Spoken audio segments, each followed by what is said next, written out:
Today I'm going to be doing a test with my backup generator and the garage building that it supplies. This is going to be a test that I have never done before. In the past I have done many tests with this generator. This generator's been a lot of work as it's a homemade solution, so there's been all sorts of different things that have been implemented over the time that it's been here.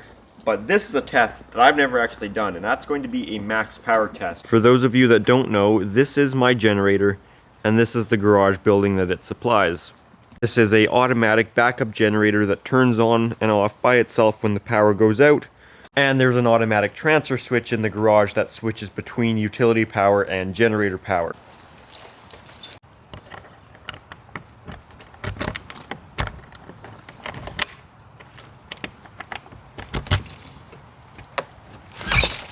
Inside this generator building is, well, the main thing, the generator itself. This is an inverter generator, which is important for me as it outputs a clean power source. This building has all sorts of fire alarm equipment in it, things like the generator emergency stop. This building also has automatic heating and ventilation, but the main thing is this is an 8,000 watt generator. Now that 8,000 watts is not really accurate, as that 8,000 watts is not what this generator can do continuously. The continuous power of this generator is 6,500 watts. This generator is rated at 8,000 watts for 30 minutes, but for a long time power outage to run continuously, it's rated at 6,500 watts. Now, whether we'll be able to get it to that 6,500 watts, I'm not sure. Of course, if we want to make this an unrealistic test, we could plug in as many space heaters as we want and eventually trip the generator out on overload. But that's not really a realistic test. What we're going to be doing in this test, creating as much load as this building could possibly take. Now even that in itself isn't really realistic, as you would never really have everything on at once, but we're going to be seeing if the generator can do it. As personally, I think the 6,500 watts is plenty for this building, if not more than enough for this garage building. However, it's definitely not enough for the house, which that is a whole separate topic. I did cover that in a video at one point. Now I say this generator is big enough just because of what the normal power source is to this building. The breaker that feeds this building from the house is a 30 amp breaker. Now this generator can output 8,000 watts. If we take 8,000 divided by 240 volts, that gives us 33 amps. Now that is already more than this building's regular feed from the house. But of course that's only for 30 minutes. So if we take 6,500 watts divided by 240 volts, that gives us 27 amps, which is pretty close to the 30 amps that it's regularly fed with. And really, the building shouldn't be going over 80% of that continuously, which is 24 amps, I believe. So let's head in here and see what we're gonna do to get as much power drawn from the generator as we can. Well, let's start with the obvious. We'll turn the lights on. You can see the lights are already on, but they can go on brighter. The main lights are currently on 75%, which is almost always plenty, but we can bump them up to 100%. We can also take the recessed lights and turn them all the way up to full brightness. Not that it's a big load, we also have our Govee lights, so we can turn on our garage ceiling ones and the ones around our garage man door. That's only at 50%. Let's turn them up to 100% brightness, both of them. Our bathroom lights, well, they won't stay on because they're on a motion sensor, but we'll turn the bathroom fan on, and we'll come back in here after and trip the lights on. As well as our storage room here. These are also on a motion sensor. The fire alarm part storage room here.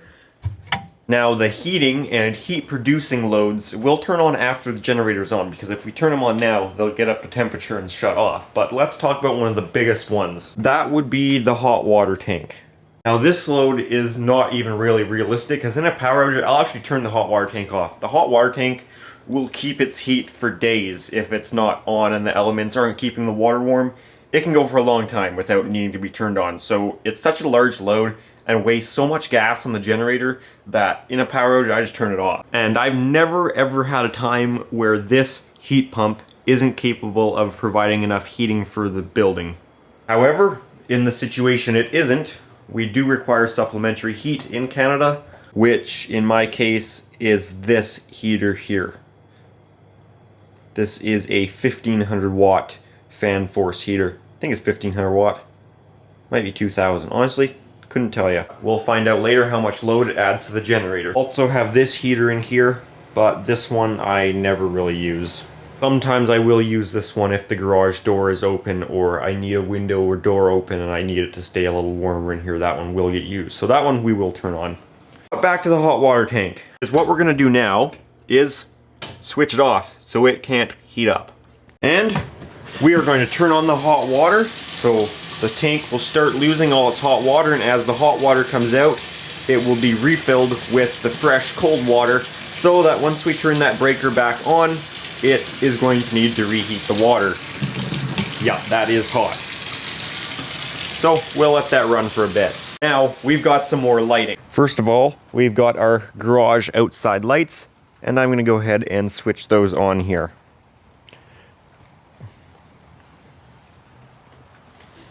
There you have it. We also have the light pole here, which I believe this is a 200 watt LED. So we'll go ahead and switch on pole light. We also have this light up here on the tower, which I believe that one is a 80 watt LED, so I'll turn that one on.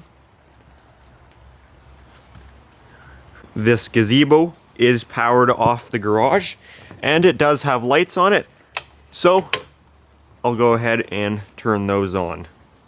This shed here also has a fluorescent fixture in it, so we'll turn that on. I'm going to turn off the sink now. Well, it still has hot water, that's for sure. You can still see the steam, actually. Another load would be our projector, which we're not going to be able to see it much since we have all the lights on here at 100% brightness, but we'll go ahead and turn the projector on. Well, it's a cold day, let's pretend, so we need the heat lamp on in the generator. There's an extra 250 watts. So there we go. It's apparently nighttime on a cold day. We happen to be working in there, need the lights on. We happen to be out on the gazebo, need the lights on. All the exterior lights are on. It's real cold that the generator light is on. We also have all the lights on here at 100% brightness. The hot water's on, and the projector's on, so somebody's apparently watching a movie. This already is pretty freaking unrealistic, but alright, then the power goes out. Just happened that happened, and we needed the heat on. So, let's go ahead and start this test. Let's open up our generator transfer switch, because I want to see the current load we're at. Okay, let's go ahead and meter this. So we have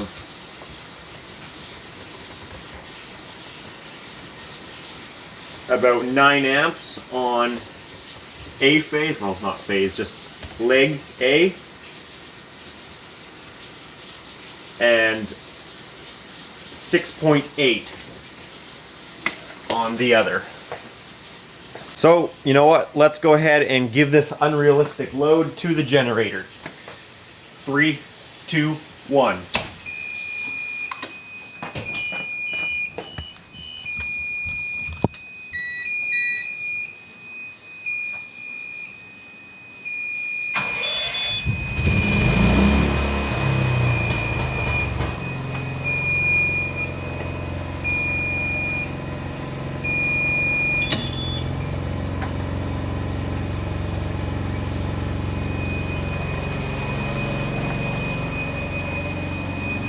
Apparently this UPS was too dead.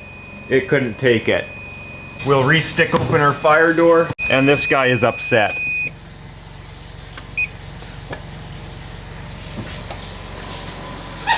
But we'll turn it back on, and get our projector back on. I do need to put a new battery in that one.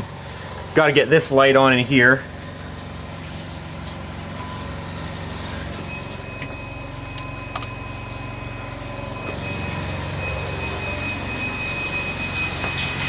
This light's on. Still got the hot water going. This UPS is really unhappy. Yes, I know you need a new battery. Let's see what the generator's reading. We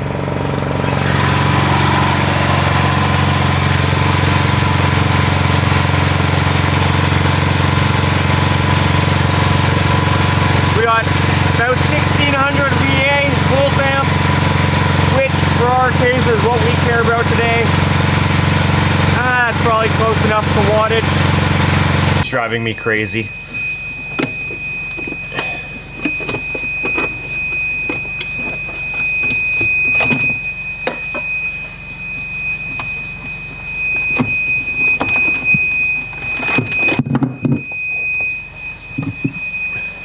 This battery is apparently no good. So I'm gonna put a new 12-volt battery in it. Okay, I put a new battery on it now. So it was still beeping. Hopefully it will figure itself out that it's fine. Yes, I think it has now. Good. Return the projector back on. Our water is now going warm. So that's enough that once we turn the hot water tank on, it'll try and heat up. All right, let's get some more load going. Let's switch this guy from cooling to heat, and let's turn it up to 22. It's at like, so in Fahrenheit that is 74 and it's currently 66 in here. So that will eventually bring on the heat pump and add a whole bunch of heating load. Basically probably as much as this guy can add, as we're asking this to come on and bring up a lot of heat. Bring the temperature up quite a bit in this short amount of time. So that should add some power, but that's not enough. We also want the heat on. There you go. That ramped up the generator quite a bit. Let's see what we're at.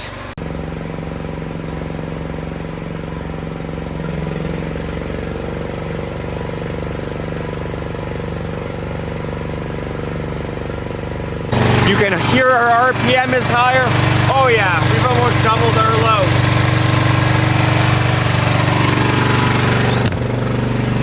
So we've got basically all the heat on that this building can ask for.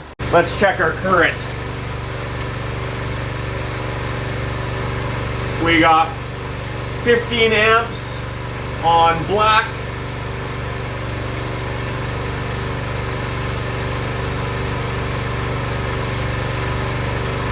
And about 17 to 18 amps on red. But now let's go crazy. Let's bring on the hot water tank. Oh yeah.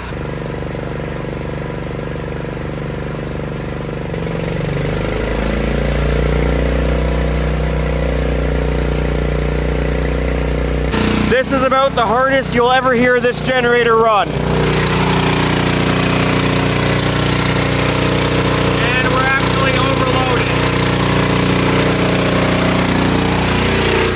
So we've tripped on overload. So let's switch that heater off.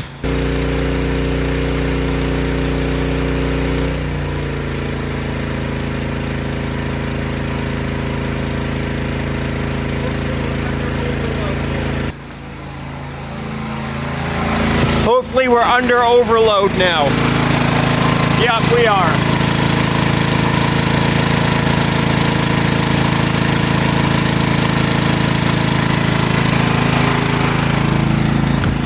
So we're now no longer overloaded. So that overload means we're over the 6,500 watts and we're up to the 8,000. We're up to that next area that it can only do for 30 minutes. Let's check our current now with the hot water tank on. We're at 22 amps. 22 amps on black. 25 amps on red. Let's switch the hot water tank off, but bring the heater back on.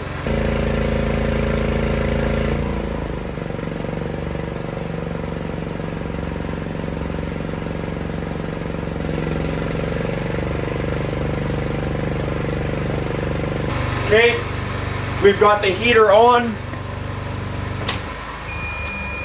What'd I do? I poked something. Okay, we're good.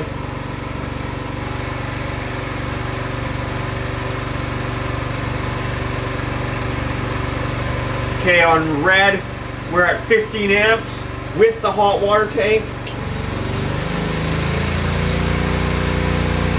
28.5 amps, and red is 26. So 26.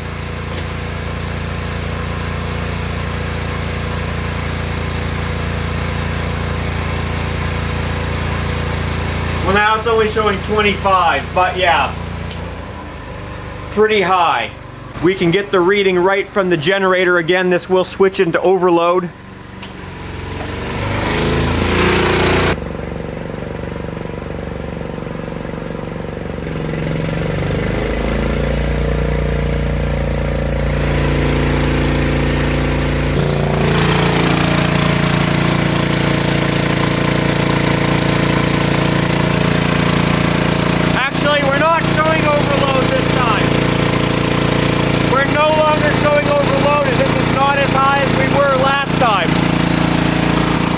The current may still come up.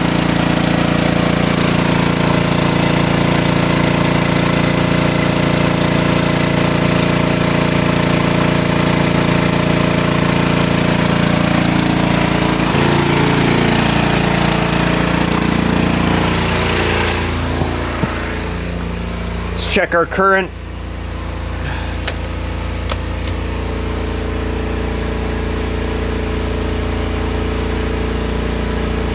Just about 26 amps. No point in checking the neutral, that'll just be our imbalance. And yeah, about 26 amps again. It's about 26 amps per leg, which we're just under the maximum continuous of 27 amps. We're very close. We're just under that 6500 running watt threshold.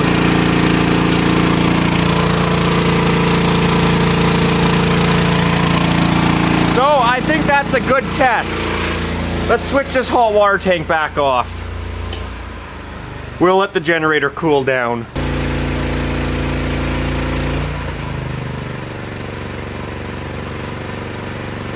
We don't need to be running it continuously right up to when we shut down at full power.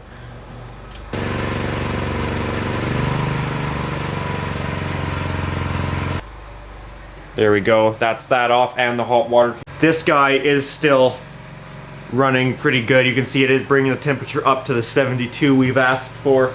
You can hear just how much quieter it is out here. We've got the generator really hot though. I can smell the heat. God, wow, holy shit. Okay, we're actually pushing it too hard. Not for the generator, but for my ventilation. It's actually ejected the fan and the filter out of the exhaust. Holy shit, yeah, that's hot. We know we've run it hard once the fans came out of the exhaust, because I had an inline duct fan in there and it couldn't handle the heat. So firstly, the motor and cord just melted down, but apparently it's got now so hot that the actual fan blade has shot out. So I'll have to put this mesh back in there.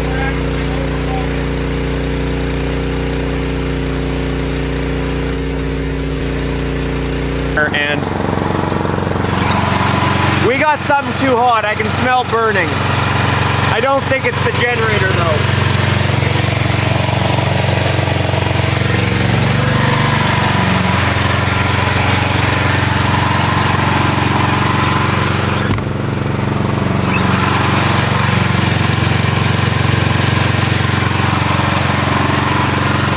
let's start shedding load now before we conclude our test.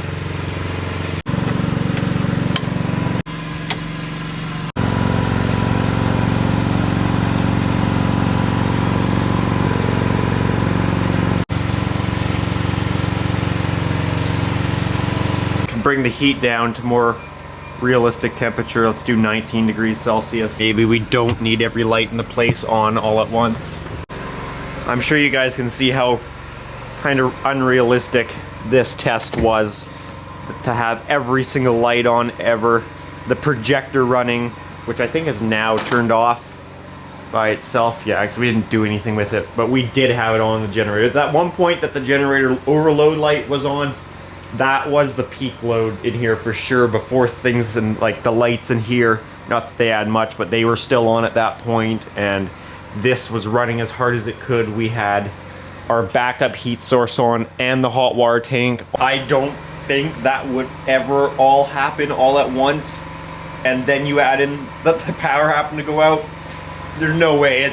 I mean, sure, it could happen, but it's very slim. But the generator did handle it. It would have taken that load. You can see the overload light was on, but it should have gone like that for 30 minutes before eventually it would have shut down.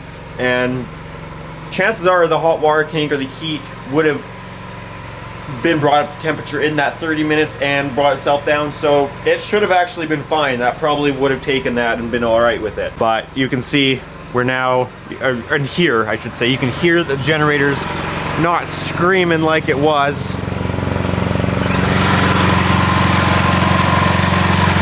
We're back down to a reasonable level. And typically during a power outage, this is where we'd be. The heat pump can keep up. We don't need more lights on than this, other than the outside lights would be on if it's nighttime, and maybe the projector, but otherwise, this is usually our load. Sure, you could have a little bit more if I was charging the scooter.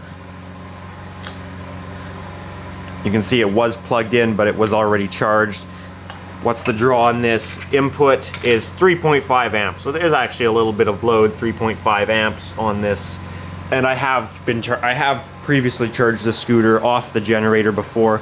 I have charged the scooter during a power outage. Negligible effect on the generator. Of course, if you're already at that overload level, then everything is no longer such a little load, everything adds up. But yeah, I think that's pretty good. I'm going to go ahead and reinstall our control fuse and then switch over power and let the generator do its cool down.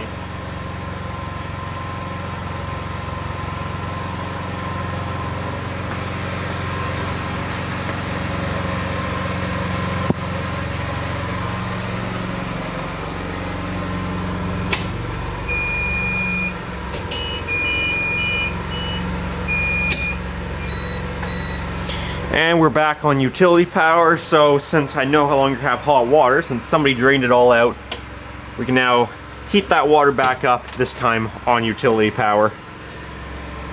This should also hopefully help explain why this generator doesn't power the house, as we can pretty much get it to full load with this building. Not really under realistic circumstances, but it can be done.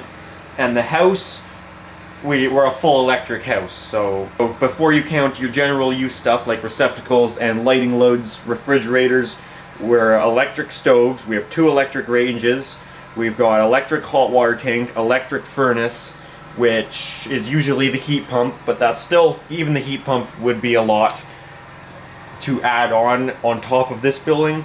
But if the heat pump's not keeping up and it calls for emergency heat, that's like 80 amps right there. That's ridiculous load. I think I mentioned electric hot water tank. It's a high demand house being fully electric. And I mean, 2 stoves plus emergency heat plus hot water tank. Is it probably all going to be running at once? No, but to size for it, that definitely makes things on the heavier load side for sure. But this garage tested pretty good. And there, that generator has finally shut down. And once everything cools down, I'll have to check on the damage. Of course, I don't want to be touching things yet, as that got real hot. This has never happened before, but once it cools down, I'll put this mesh back in to keep the bugs out. This guy was literally cooked, I think. How's our temperature on everything? Yeah, it's all warm. It's cooling back down now.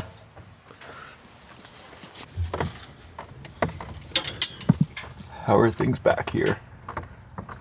I don't know. We have this metal plate here so that any exhaust that doesn't make it into here doesn't just go hitting the wall.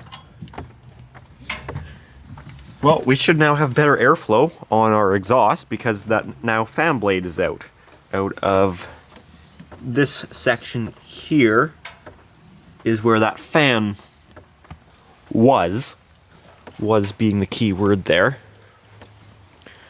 But there we go. So I played back the video and looked, and about the highest current we saw according to the generator was 6,850 volt amps. So that translates to about the exact same in watts, assuming a perfect power factor. I don't know what the power factor is, but for our use, we're going to say that we had 6,850 watts, which is definitely up there. And I'm just going to do this in my head. If the math is correct, that gives us about 1,150 watts more to go. So we're up there, that's for sure. So basically, the maximum load that this building could ever apply to the generator leaves us with 1,150 watts of wiggle room, which is not much. With 1,150 watts, we could trip over that maximum pretty easily. Maybe if the power had been out longer before then, and the fire alarm system and all the UPSs were also at max charge, could we get to that level? Possibly. If I look at my fire alarm panel here, the max current on this one is 2 amps. Now, how can you get to that 2 amps? I don't know. I don't know if just charging current alone can get it to 2 amps on the primary side. Kinda doubtful that it could, but possibly. But this scooter taking 3.5 amps, 3.5 times 120,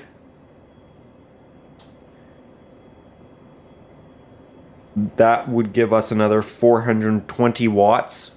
So if the scooter was charging, then that takes us down to only 720 watts of additional power left on the generator. And let's say this is pulling its full 2 amps from the primary side.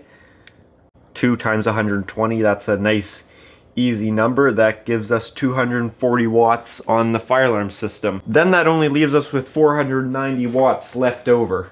Now, could the rest of the UPSs and things like emergency lighting recharging get us over that 490 watts left over? I'm kinda doubtful it could, but potentially. If I also had some Milwaukee batteries on the charger, these aren't the rapid chargers. I'm not sure what do these draw. There we go. These can take 2.1 amps input.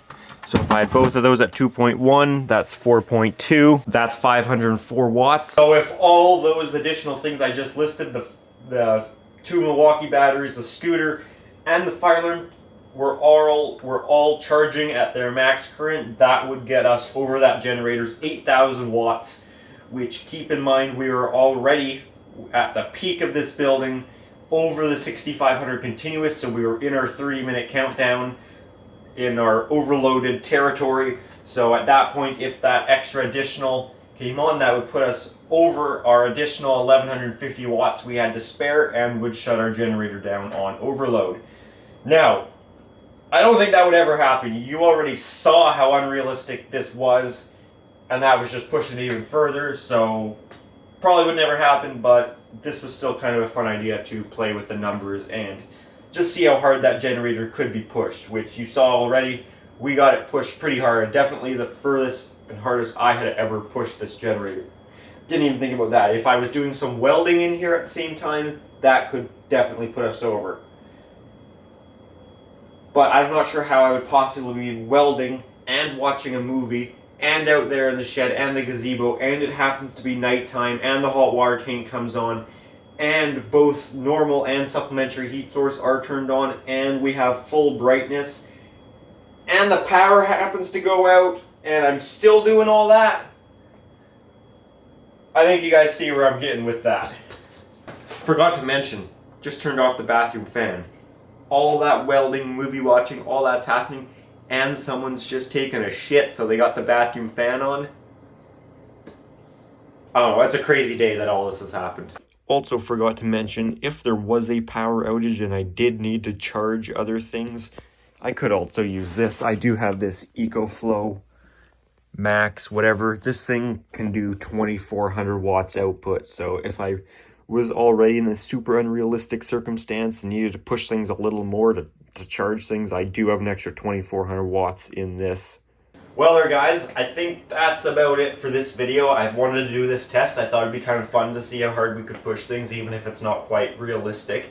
So that's going to do it for this one. If you guys did enjoy this video, make sure to give it a thumbs up, and if you do have any comments or questions or video recommendations, make sure to leave those down in the comment section down below. And if you do enjoy the channel, make sure to subscribe. Also, if you are interested, I do have an Instagram account at Pickle700 and another Instagram account which is listed below that one. So if you're interested, make sure to check those out. Alrighty guys, thanks for watching.